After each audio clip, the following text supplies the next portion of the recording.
Good morning बच्चों। आज आप लोगों को महाजनपद काल पढ़ाएंगे या छठी शताब्दी ईसा पूर्व के बारे में बताएंगे। यहाँ तक आप लोगों ने देखा कि आपका जो है प्रागैतिहासिक काल खत्म हो गया है, आद्य ऐतिहासिक काल भी खत्म हो गया है। तो आज छठी शताब्दी ईसा पूर्व शुरू करेंगे, महाजनपद काल शुरू करेंगे। महाजनपद काल में शुरुआत करेंगे कि इस काल की जानकारी हमें कैसे प्राप्त होती है, क्या स्रोत हैं, क्या साक्ष्य है जिससे हम जानते हैं महाजनपद काल के बारे में।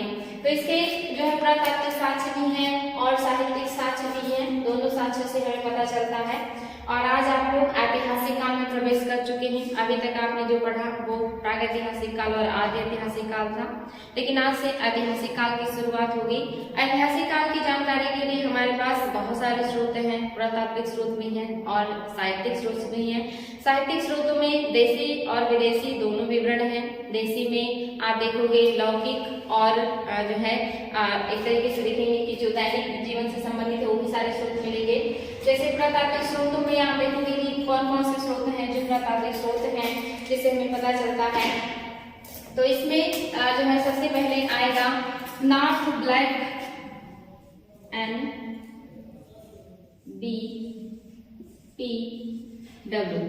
नॉर्थ ब्लैक पेंटेड वेयर, यानी कि उत्तरी काले पॉलिशदार मृत भांड। इनके खोज से जो है पता चलता है कि ये जो पाए गए हैं ये छठी शताब्दी ईसा पूर्व के हैं। और इनका नाम क्यों है उत्तरी काले पॉलिशदार मृत भांड, इसके पीछे रीजन है, मैंने आपको इसके पहले वीडियो में बताया भी था कि अगर मतलब ये जब ढूंढे गए तो उत्तरी क्षेत्रों में मिले थे, इसीलिए इनका नाम नॉर्थ ब्लैक जो है पेंटेड वेयर रखा गया। ऐसा नहीं है कि ये सिर्फ उत्तरी क्षेत्रों में ही पाए गए हैं, इंडिया के बाकी क्षेत्रों में भी मिले हैं, पश्चिम बंगाल आंध्र प्रदेश में भी पाए गए हैं, लेकिन शुरुआत में ये उत्तरी क्षेत्रों में मिले थे, इसीलिए इसे उत्तर काले पॉलिशदार मृत भांड कहा गया। इससे भी हमें उस समय की संस्कृति के बारे में पता चलता है। और जो दूसरा है वो है आहत सिक्के। आहत सिक्के, इसी को पंचमार्क सिक्के भी कहा जाता है। पंचमार्क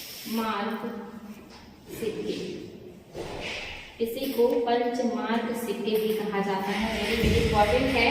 ये जो आहत सिक्के हैं ये पहले ऐसे सिक्के हैं जिनका उपयोग लेन देन में या सामान की खरीद बिक्री करने में उपयोग में लाया गया था। इसके पहले जो सिक्के होते थे मोस्टली बहुत कम जो है प्रचलन में होते थे, सामानों को खरीदने में बहुत कम उपयोग में लाए जाते थे। लेकिन ये पहले सिक्के हैं जो नियमित रूप से जिनमें टैक्स की अदायगी की जाने लगी, सामानों को खरीदने में किया जाने लगा। और ये चांदी के हुआ करते थे। ये भी एग्जाम में आया है कि जो सिक्के हैं ये किस धातु के बने थे, तो ये चांदी के बने होते थे। इनका नाम आहत सिक्का क्यों है या पंचमार्क सिक्का क्यों है, तो बच्चों आप देखोगे कि जो आपका पहला लिपि है जो सिंधु घाटी सभ्यता के लोगों ने लिखी है या सिंधु घाटी सभ्यता के लोगों के द्वारा लिखी गई थी, वो चित्रों से बनी हुई थी या भाव चित्रात्मक थी। ऐसे ही जो हमारा पहला सिक्का जो बड़े पैमाने पर बनाया गया है चांदी का, ये आहत सिक्का, इस सिक्कों पे भी जो है आप देखोगे चित्र पाए गए हैं या फिगर पाए गए हैं। इसकी वजह से आप कह सकते हैं कि हमारे जो सिक्के हैं वो भी क्या है, इस पे फिगर बनाए गए हैं। जो पहला लिपि था वो भी फिगर बना हुआ था या फिगर द्वारा समझाया गया था, और जो पहले सिक्के हैं इस पे भी फिगर बनाए गए हैं। और ये फिगर बनाए कैसे जाते थे, चित्र बनाए कैसे जाते थे, तो इनको आहत करके यानी कि इनको चोट पहुंचा करके ठप्पा मार करके इन जो सिक्के होते थे पंचमार्क सिक्के, इन पे निशान बनाए जाते थे। अलग अलग तरह के निशान या डिजाइन बनाए जाते थे। चांदी के सिक्के होते थे और ये आहत करके या ठप्पा मार के बनाए जाते थे, इसीलिए इसको आहत सिक्का या पंचमार्क सिक्का कहा गया है। बहुत इंपॉर्टेंट है। और ये चांदी का होता था और ये सबसे पुराने सिक्के हैं जो हमने लेन देन में या सामानों की खरीद फरोख्त में उपयोग किया था। तो ये दूसरा साक्ष्य है जिससे हमें छठी शताब्दी ईसा पूर्व की जानकारी मिलती है। एक है नॉर्थ ब्लैक पेंटेड वेयर और दूसरा है आहत सिक्के या पंचमार्क सिक्के। तीसरा जो है वो खारवेल का हाथी गुम्फा अभिलेख है, बहुत इंपॉर्टेंट है। खारवेल का हाथी गुम्फा अभिलेख, हाथी गुम्फा अभिलेख, अभिलेख। ये जो हाथी गुम्फा अभिलेख है ये उड़ीसा में जो है, ये खारवेल जो है उड़ीसा या कलिंग के राजा थे। उड़ीसा को प्राचीन काल में कलिंग के नाम से जाना जाता था। कलिंग के शासक थे खारवेल और इन्होंने हाथी गुम्फा यानी कि गुफा है वहां पे इन्होंने अभिलेख लिखवाए थे, उसको हाथी गुम्फा अभिलेख के नाम से जाना जाता है। वहां पे इन्होंने बहुत सारी चीजों का वर्णन किया है जिससे हमें 6वीं शताब्दी ईसा पूर्व की बहुत सारी जानकारी मिलती है। यहाँ पे आप देखेंगे अभिलेख लिखा है। इसके पहले मैंने आपको बताया भी था कि शिलालेख और अभिलेख में अंतर होता है। शिलालेख में जो शिलाओं पे, पाषाणों पे या पत्थरों पे उकेरी गई जो है अक्षर होते हैं उन्हें शिलालेख कहते हैं। लेकिन ठोस सतह पर लिखी हुई जो है अभिलेख या लिखे हुए जो अक्षर होते हैं उनको अभिलेख कहते हैं। और वो ठोस सतह पाषाण और पत्थर भी हो सकते हैं, सिक्के भी हो सकते हैं, बर्तन भी हो सकते हैं, गहने भी हो सकते हैं। ठोस सतह होनी चाहिए, ठोस सतह पे लिखी हो, किसी भी चीज पे लिखी हो तो अभिलेख हो जाएगा। लेकिन सिर्फ शिलाओं पे अगर लिखा गया है तो वो शिलालेख हो जाएगा। ये आप थोड़ा सा अंतर है, ये आप लोग याद रखेंगे। तो ये 3 जो है उस समय के पुरातात्विक साक्ष्य हैं जिनसे हमें 6वीं शताब्दी ईसा पूर्व की जानकारी मिलती है। ये तो था आपका पुरातात्विक साक्ष्य। इसके अलावा साहित्यिक स्रोत, आपका जो साहित्यिक स्रोत है इसमें देशी विदेशी दोनों विवरण है। ये आपका देशी विवरण है। देशी में लौकिक और भौतिक दोनों तरह के विवरण मिलते हैं। लौकिक मीन्स होता है या कहिए कि धार्मिक और भौतिक दोनों मिलता है। धार्मिक आप देखेंगे तो उसमें वेदांत आ जाएंगे, उपनिषद आ जाएगा, ब्राह्मण ग्रंथ आ जाएगा, यानी कि जो भारतीय जो है धार्मिक ग्रंथ है, धार्मिक पुस्तकें या ग्रंथ, इसमें ब्राह्मण, वेदांत, उपनिषद, ये सारी चीजें जो है धार्मिक ग्रंथ हैं या धार्मिक पुस्तकें हैं जो हमें 6वीं शताब्दी ईसा पूर्व की जानकारी देते हैं। वेदांग आप जानते हैं कि 6 वेदांग हैं, इसके पहले की वीडियो में हो भी गया है। शिक्षा, व्याकरण, निरुक्त, छंद, कल्प, इन सबको अलग अलग शरीर के अंगों से इनकी तुलना की गई है। शरीर के अंग, अलग अलग अंग जो है वो जो है इनसे तुलना करके बताया गया है कि क्या है। तो ये वेदांग है। वेदांगों में आप देखते हैं जो निरुक्त है और इसके अलावा आप देखोगे कि कल्प है, इसके जो रचयिता है उनका भी नाम पूछता है। फिर जो व्याकरण है उसके रचयिता पाणिनि है, ये भी एग्जाम में क्वेश्चन आया है। तो आपने देखा ये धार्मिक ग्रंथ है जिससे हमें 6वीं शताब्दी ईसा पूर्व की जानकारी मिलती है। इसके अलावा धार्मिक ग्रंथों में आप देखेंगे बौद्ध साहित्य भी है और जैन साहित्य भी है। बौद्ध साहित्य जो है वो अंगुत्तर निकाय है, अंगुत्तर निकाय, अंगुत्तर निकाय, वेरी वेरी इंपॉर्टेंट। और जो जैन साहित्य है ये भगवती सूत्र। ये बहुत ज्यादा एग्जाम में आया है कि कौन से ग्रंथ में है। इसके अलावा महावस्तु भी है, महावस्तु। बौद्ध धर्म के अंगुत्तर निकाय और महावस्तु में महाजनपद काल की जानकारी मिलती है और जैन साहित्य में भगवती सूत्र में महाजनपद काल की जानकारी मिलती है। तो ये बहुत ही इंपॉर्टेंट है। विदेशी विवरण में आप देखेंगे तो हेरोडोटस की हिस्टोरिका है।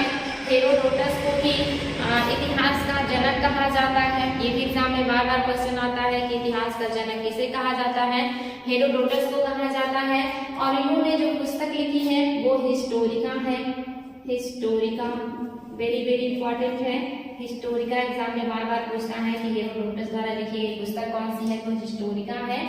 और हिकेटियस जो है इन्होंने जियोग्राफी पे किताब लिखी है, जियोग्राफी लिखा है इन्होंने, जियोग्राफी। ये भी उस समय के विदेशी विवरण है जिनसे हमें पता चलता है कि तत्कालीन 6वीं शताब्दी ईसा पूर्व में भारत की सामाजिक, आर्थिक, राजनीतिक और सांस्कृतिक जीवन कैसा था। तो इतनी सारी चीजें आपको बिल्कुल याद होनी चाहिए। हिकेटियस का जियोग्राफी, हेरोडोटस का हिस्टोरिका और अनिसिक्रिटिस, ये नाम बहुत इंपॉर्टेंट है।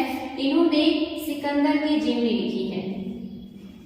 सिकंदर की जीवनी, सिकंदर की जीवनी इन्होंने लिखा है। जो अनासिक्रिटिस हैं इन्होंने सिकंदर की जीवनी लिखी है। इससे भी हमें पता चलता है उस समय के समाज के बारे में। इसके अलावा ये सारी चीजें आपकी हो गई जिसमें आपने देखा कि आपके देशी विवरण भी हैं, विदेशी विवरण भी हैं। देशी में धार्मिक और लौकिक दोनों हैं, और विदेशी में भी आप देख रहे हैं जीवनी भी है। इसके अलावा आप साहित्यिक ग्रंथ में आप देख रहे हैं हिस्टोरिका है, जियोग्राफी है।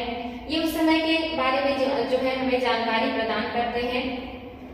ये जो है महाजनपद काल कहलाता है। आपको मैंने बताया था वैदिक काल में, ऋग्वैदिक काल में जो सबसे बड़ी इकाई थी वो जन था, जिसका शासक राजा होता था, या फिर उसको जनस्य गोपा या उसको राजन कहा जाता था।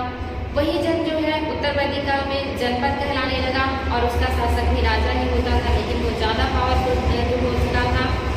उत्तर वैदिक काल का वही जनपद जो है 6वीं शताब्दी ईसा पूर्व में महाजनपद हो गया है, और ये उससे भी ज्यादा पावरफुल हो चुका है। इसका जो साम्राज्य है या एरिया है वो ज्यादा ब्रॉड है, यहाँ के जो शासक हैं वो ज्यादा पावरफुल हैं। तो ये जो महाजनपद है ये उस जनपद से कहीं ज्यादा पावरफुल है। इसका जो क्षेत्र विस्तार है आप देखेंगे पाकिस्तान से लेकर के दक्षिण में गोदावरी नदी तट तक है। इन क्षेत्रों में लगभग 16 महाजनपद पाए गए हैं, और जो अलग अलग टाइम पे जो है सामने आए हैं, शक्तिशाली बनकर के सामने उभरे हैं। एग्जाम में क्वेश्चन आया है कि सबसे प्राचीन जो है शक्तिशाली महाजनपद कौन सा था, तो काशी जो है सबसे प्राचीन शक्तिशाली महाजनपद था। हालांकि बच्चों को कंफ्यूजन हो जाता है क्योंकि जो मगध है ये सबसे शक्तिशाली महाजनपद के रूप में उभरा था, लेकिन शुरुआत में जो सबसे शक्तिशाली महाजनपद था वो काशी था। तो अब महाजनपदों के बारे में देखेंगे। ये 16 महाजनपद है जिनके बारे में मैंने बताया उल्लेख भगवती सूत्र और बौद्ध धर्म के अंगुत्तर निकाय में मिलता है, महावस्तु में मिलता है। बहुत इंपॉर्टेंट है, बार बार एग्जाम में क्वेश्चन आए, आप लोग को बिल्कुल याद होना चाहिए। 16 महाजनपद और इनकी राजधानियां और इनके क्षेत्र, ये सारी चीजें बताएंगे। लेकिन उससे पहले जो यूपी है इसमें सबसे ज्यादा महाजनपद पाए गए हैं। एक एग्जाम में आया है क्वेश्चन कि सबसे ज्यादा महाजनपद कहाँ पाए गए हैं, तो यूपी में पाए गए हैं। लगभग 8 महाजनपद जो है वो आपके यूपी के हैं, 3 महाजनपद जो है वो बिहार में है, 1 महाजनपद राजस्थान में है। और एक और भी क्वेश्चन यहाँ से बनता है कि सब जो महाजनपद है उनमें से ऐसा कौन सा है जो नर्मदा के दक्षिण में है, तो जो नर्मदा है उसके दक्षिण में अस्मक महाजनपद है जिसकी राजधानी प्रतिष्ठान था। तो बहुत इंपॉर्टेंट है, बार बार क्वेश्चन आता है। नर्मदा के उत्तर में 15 महाजनपद है, लेकिन नर्मदा के दक्षिण में सिर्फ एकमात्र महाजनपद है जिसको अस्मक कहा जाता था, जिसकी राजधानी प्रतिष्ठान थी। ये गोदावरी नदी के तट पर बसा हुआ था। इसके अलावा ये महाजनपद इंडिया के पाकिस्तान और अफगानिस्तान क्षेत्र तक फैले हुए थे। ये भी बहुत इंपॉर्टेंट है। उस समय जो भारत का क्षेत्र था वो काफी जो है क्षेत्रफल काफी बड़ा था, पाकिस्तान भी आता था, अफगानिस्तान का भी कुछ एरिया आता था। तो ये महाजनपद है जिसमें आप देख रहे हैं काशी महाजनपद, इसकी जो राजधानी थी ये वाराणसी थी, ये भी उत्तर प्रदेश में है। दूसरा है कोसल महाजनपद जिसकी राजधानी अयोध्या थी, अयोध्या है, लेकिन अयोध्या से पहले इसकी राजधानी यानी कि इसे 2 भागों में बटा हुआ था। जो यहाँ पे सरयू नदी बहती थी वो कोसल को 2 भागों में बांट दी थी, एक उत्तरी और एक दक्षिणी।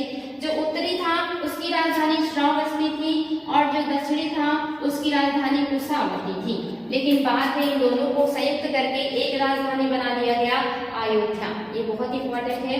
अंग महाजनपद ये बिहार में है और इसकी राजधानी जो है वो चंपा है। वज्जी महाजनपद ये भी बिहार में है और इसकी राजधानी जो थी ये वैशाली थी। ये जो वज्जी महाजनपद है और ये जो आप देख रहे हैं मल्ल, ये काफी इंपॉर्टेंट है क्योंकि जो वज्जी है ये गणराज्य था, वज्जी गणराज्य था। गणराज्य मीन्स क्या होता है, जहाँ पे बहुत सारे गण यानी कि बहुत सारे लोग मिलकर के साम्राज्य को चलाएं उसे गणराज्य कहते हैं। यहाँ पे जो मुखिया होता था एक व्यक्ति नहीं होता था, या जो राजा होता था एक पर्सन नहीं होता था, बहुत सारे लोग मिलकर गणराज्य को चलाते थे। सारे लोगों को महत्वपूर्ण अधिकार प्राप्त होते थे या कहिए बराबर अधिकार प्राप्त होते थे, कोई छोटा कोई बड़ा नहीं होता था। सारे लोगों का जो निर्णय होता था वो बराबर माना जाता था। ये जो है गणराज्य है, एग्जाम में आया है कि महाजनपदों में गणराज्य कौन सा था। तो आप देखेंगे आपका जो ये है वज्जी महाजनपद और ये जो मल्ल महाजनपद है ये गणराज्य हुआ करते थे। आपको मैंने बताया भी था कि जो वज्जी महाजनपद था यहाँ के जो गणराज्य थे काफी शक्तिशाली थे। तो आप देखेंगे कि जो कोसल नरेश या जो वत्स के शासक थे इन्होंने क्या किया था, उनका नाम था अजातशत्रु। उन्होंने महात्मा बुद्ध के पास अपने प्रधानमंत्री वत्सकार को भेजा था कि आप महात्मा बुद्ध से आशीर्वाद लेकर के आइए या उनसे राय लेकर के आइए कि क्या हमें वज्जी महाजनपद पर आक्रमण करना चाहिए। तो वहां पे जब वस्त्रकार जाते हैं महात्मा बुद्ध से बात करने, तो महात्मा बुद्ध कहते हैं कि जो वज्जी गणराज्य है उसको तब तक कोई नहीं हरा सकता जब तक वो अपने हम महिलाओं को सम्मान देता रहेगा। आपस में समय समय पर मीटिंग करते रहेंगे लोग, वहाँ के गरीबों का और वहाँ की जनता का ध्यान रखेंगे और साम्राज्य में जो कोई बुराई नहीं होगी तब तक इस गणराज्य को कोई हरा नहीं सकता है। और जब तक ये वाकई में सही था, जब तक ये लोग मिलकर काम करते रहे तब तक इनको अजातशत्रु नहीं हरा पाए। लेकिन वस्त्रकार की मदद से ही इन गणराज्यों में फूट डलवाने का काम किया अजातशत्रु ने, और फूट डलवाने के बाद जब ये गणराज्य कमजोर पड़ गया तो फिर अजातशत्रु ने इसको अपने साम्राज्य में मिला लिया था। ये बहुत इंपॉर्टेंट है कि जो वज्जी है ये गणराज्य है, मल्ल भी गणराज्य है। जो मल्ल की राजधानी है कुशीनगर है, ये बहुत ज्यादा इंपॉर्टेंट है, यूपी का है। ये इंपॉर्टेंट क्यों है, यहाँ से 2 बार आयोग में क्वेश्चन आए हैं। एक तो जो मल्ल है ये किस राज्य में है, तो यूपी में पड़ता है। दूसरा जो महात्मा बुद्ध है उनको परिनिर्वाण मल्ल गणराज्य के कुशीनगर में मिला है, और जो महावीर स्वामी है उनको भी जो निर्माण प्राप्त हुआ है वो मल्ल गणराज्य के पावापुरी में हुआ था। इसीलिए बहुत ज्यादा इंपॉर्टेंट है, ये बार बार एग्जाम में क्वेश्चन आता है कि कौन से गणराज्य में महात्मा बुद्ध को या महावीर स्वामी को परिनिर्वाण प्राप्त हुआ था, तो मल्ल गणराज्य में ही दोनों महापुरुषों को परिनिर्वाण की प्राप्ति हुई थी। इसलिए बहुत इंपॉर्टेंट है बच्चों, ये आप लोगों को याद होना चाहिए। तीसरा है जो आपका चेदी है, चेदी की जो राजधानी थी वो सोथीवती थी। सोथीवती जो बुंदेलखंड के आसपास का क्षेत्र पड़ता है, ये भी यूपी का ही क्षेत्र है। सोथीवती चेदी जिसका मतलब जो वहाँ का महाजनपद था चेदी, उसकी राजधानी सोथीवती थी। बुंदेलखंड के आसपास का एरिया है, ये भी यूपी में ही पड़ेगा। और इसके बाद जो आपका आता है वत्स महाजनपद, इसकी जो राजधानी थी ये कौशाम्बी थी, ये भी आप देखेंगे आपका यूपी में ही आएगा। इसके अलावा पूर्व महाजनपद है, इसकी राजधानी इंद्रप्रस्थ या कहीं कहीं ये गिरिब्रज भी मिलता है, गिरिब्रज। अगर एग्जाम में क्वेश्चन आता है इसमें से कोई भी ऑप्शन में हो तो दोनों सही होगा, इंद्रप्रस्थ या गिरिब्रज, दोनों सही हो जाएंगे। ये भी यूपी में ही, यूपी और हरियाणा के क्षेत्र में पड़ता है, लेकिन ज्यादातर इसका एरिया यूपी में ही पड़ता है, इसलिए इसको यूपी में लेंगे। पांचाल जो महाजनपद है इसकी 2 राजधानियां थी, एक उत्तरी और जो है दक्षिणी। उत्तरी में जो बटा था उसकी राजधानी अहिच्छत्र था, यानी कि जो पांचाल है ये 2 भागों में बटा था, उत्तरी और दक्षिणी। उत्तरी की जो राजधानी है ये अहिच्छत्र है, और जो दक्षिणी की राजधानी है ये कामपिल्ले है। और ये कामपिल्ले के बारे में मैंने आपको इसके पहले वीडियो में बताया भी था, या थोड़ा सा स्किप हो गया था, कि वहाँ पे जो तुर्बस और जो क्रीवी थे इन लोगों ने मिलकर के पांचाल महाजनपद की स्थापना की थी, और पांचाल महाजनपद की जो राजधानी थी वो कामपिल्ले थी। और पांचाल महाजनपद के जो विद्वान शासक थे उनका नाम प्रभाकर जामलीन था। तो ये इंपॉर्टेंट है, पांचाल महाजनपद के जो विद्वान शासक थे प्रभाकर जामलीन थे, लेकिन ये उत्तर वैदिक काल में पांचाल महाजनपद के जो शासक थे विद्वान शासक वो प्रभाकर जामलीन थे। लेकिन महाजनपद काल में आप देखेंगे यही पांचाल 2 भागों में बटा है, अहिच्छत्र और कामपिल्ले इसकी 2 राजधानियां हैं, और ये भी आपके उत्तर प्रदेश में है। और ये दिल्ली के आसपास जो मेरठ फर्रुखाबाद ये एरिया है ये यहाँ पे बसा हुआ था। मत्स्य महाजनपद वेरी वेरी इंपॉर्टेंट, बहुत बार एग्जाम में आया है कि राजस्थान में एकमात्र महाजनपद वो कौन सा है, तो मत्स्य महाजनपद है, जिसकी राजधानी विराटनगर थी। बहुत इंपॉर्टेंट है, ये एग्जाम में कई बार क्वेश्चन आया है। मत्स्य महाजनपद विराटनगर राजधानी, और ये राजस्थान में है। इसके बाद जो आपका नेक्स्ट है ये सूरसेन जो है आप देखोगे महाजनपद है, और इसकी राजधानी मथुरा है या मथुरा थी, और ये भी उत्तर प्रदेश का है। और नेक्स्ट है अस्मक, जिसको मैंने अभी आपको बताया नर्मदा नदी के दक्षिण में स्थित जो अस्मक है ये एकमात्र महाजनपद है जो नर्मदा नदी के दक्षिण में स्थित है, और ये गोदावरी नदी के किनारे महाराष्ट्र राज्य में है। नेक्स्ट जो है वो अवंती है, अवंती को भी 2 भागों में बांटा गया है। उत्तरी अवंती की जो राजधानी है वो उज्जैन है, और जो दक्षिणी राजधानी है या दक्षिणी भाग की जो राजधानी है ये माहिष्मती है। ये जो आपका महाजनपद है ये मध्य प्रदेश में है, ये आप लोगों को पता होना चाहिए, लोकेशन भी पूछता है, या आपके महाजनपद एक साइड में होंगे और राज्य को दूसरे साइड में कर दिया जाएगा और पूछा जाएगा कि कौन से रूट सही है, उनको सही बताएं, मैच करें। नेक्स्ट है आपका गांधार महाजनपद, ये भी एग्जाम में आया है। इसकी जो राजधानी थी ये तक्षशिला थी, और ये जो तक्षशिला या जो गांधार महाजनपद है वर्तमान में पाकिस्तान के क्षेत्र में पड़ता है। नेक्स्ट जो है आपका कंबोज है, जिसकी राजधानी हाटक या राजपुर था। दोनों में से कोई भी ऑप्शन में आए सही होगा। कंबोज की जो राजधानी थी ये हाटक या राजपुर थी, और ये पश्चिमी सीमा पे, यानी कि जो भारत का पश्चिमी सीमा है उस सीमा पर ये स्थित था। खास करके इसको अफगानिस्तान और पाकिस्तान के क्षेत्र में बताया जाता है कंबोज महाजनपद को। और नेक्स्ट है आपका राजगृह, जिसकी राजधानी मगध महाजनपद, जिसकी राजधानी राजगृह था या पाटलिपुत्र था। ये महाजनपद ही जो है आप देखेंगे जो मगध महाजनपद है ये बिहार में है, और ये ही आगे चल करके सबसे शक्तिशाली महाजनपद के रूप में सामने आएगा। और ऊपर के जितने भी महाजनपद हैं एक एक करके सबको जो है हरा करके अपने साम्राज्य में मिलाने का प्रयास करेगा। और ये सबसे पहला राज्य या साम्राज्य बनेगा मगध, और इसके साम्राज्य बनने के पीछे भी जैसे बहुत सारे रीजन है वो भी आगे बताएंगे। जैसे आपको पता है ये मगध ही क्यों, आखिर ऐसी क्या बात है कि मगध ही सबसे शक्तिशाली बन के उभरा, इन महाजनपदों में कोई क्यों नहीं जो है शक्तिशाली बना। तो उसके पीछे 2-3 रीजन है। एक तो जो आप देखते हैं मगध है ये गंगा और सोन की नदियों के संगम पर है, गंगा प्लस सोन नदियों के संगम पे, या कहिए कि संगम दोनों के मध्य में है, गंगा और सोन के द्वाब में है। ये जो क्षेत्र है आपका इनके द्वाब में है, यानी कि यहाँ पे इन दोनों नदियों के द्वारा हर साल उपजाऊ मृदा लाई जाती है, जिसकी वजह से वहाँ पे उत्पादन अच्छा होता था, और वहाँ की जो जनता है वो राजा को अधिशेष ज्यादा उत्पादन होने की वजह से टैक्स की मात्रा ज्यादा प्रदान करती थी, तो राजकोष में धन आता था। राजकोष में टैक्स इकट्ठा किए जाते थे या ज्यादा टैक्स आ जाता था, क्योंकि गंगा सोन के द्वाब में उत्पादन ज्यादा होता था, जिसकी वजह से राजकोष में ज्यादा से ज्यादा पैसे आते थे, जिससे साम्राज्य में समृद्धि आती थी। इसके अलावा दूसरा रीजन क्या है कि यहाँ पे पास में ही जंगल थे, और जंगल में बड़े पैमाने पे हाथी मिल जाते थे। हाथी जो होते हैं वो युद्ध में मदद करते हैं, या युद्ध क्षेत्र में ये जो है एक तरीके से कहेंगे कि इनको उपयोग में लाया जाता है। इसके अलावा इनके जो दांत होते हैं वो काफी कीमती होते हैं, और इंडिया जो है ये प्राचीन काल से ही आप देखेंगे सिंधु घाटी सभ्यता काल से ही हाथी दांत का बड़ा विख्यात था। तो यहाँ से इनके हाथियों का भी प्राप्त हो जाता था, हाथी दांत भी मिल जाते थे, तो जिसकी वजह से इनको काफी फायदा हो जाता था। जो तीसरा रीजन है इसके शक्तिशाली होने का, यहाँ के क्षेत्रों में जो है लौह अयस्क के खदानें थी, तांबे की खदानें थी, ऐसे बहुत सारे अयस्कों की खदानें प्राप्त हुई थी। लोहा प्राप्त होने से इनको बहुत मदद मिला, इनको रथ बनाने में, हथियार बनाने के लिए, या कृषि औजार आदि चीजों के निर्माण में काफी मदद मिल गया। ये अच्छे किस्म के हथियार बना सकते थे, औजार बना सकते थे, और रथों का निर्माण कर सकते थे, जो युद्ध में इनके काम आ सकता था।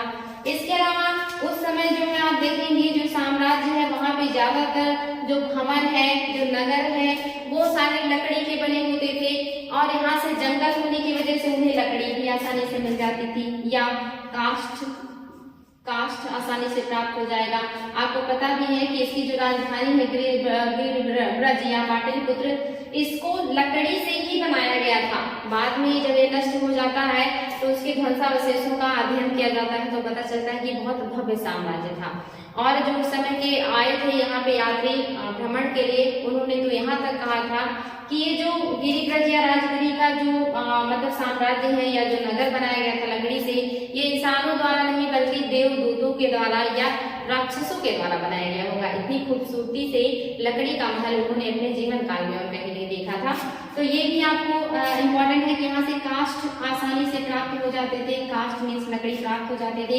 तो पहला गंगा यमुना का द्वार था, उपजाऊ मृदा थी, उत्पादन अधिशेष होता था, जंगल से हाथी मिल जाते थे जो युद्ध के लिए काम आते थे, हाथी दांत निर्यात हो जाता था, रथ बनाने के लिए, हथियार बनाने के लिए और कृषि औजार के लिए यहाँ से आसानी से लोहे की बड़े पैमाने पे प्राप्ति हो जाती थी, और यहाँ से लकड़ी भी बड़े पैमाने पे मिल जाता था, जो कि उस समय लकड़ी का बहुत ज्यादा डिमांड्स रहते थे।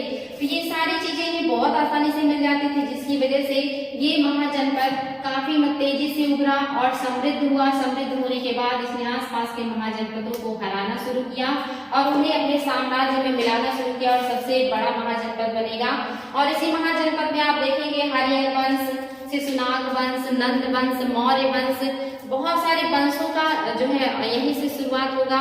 वो आगे आप लोगों को बताएंगे कि कौन कौन से वंश आएंगे, उनका क्रम क्या है और किस वंश का कौन सा शासक सबसे महत्वपूर्ण है, ये सारी चीजें आगे होंगी।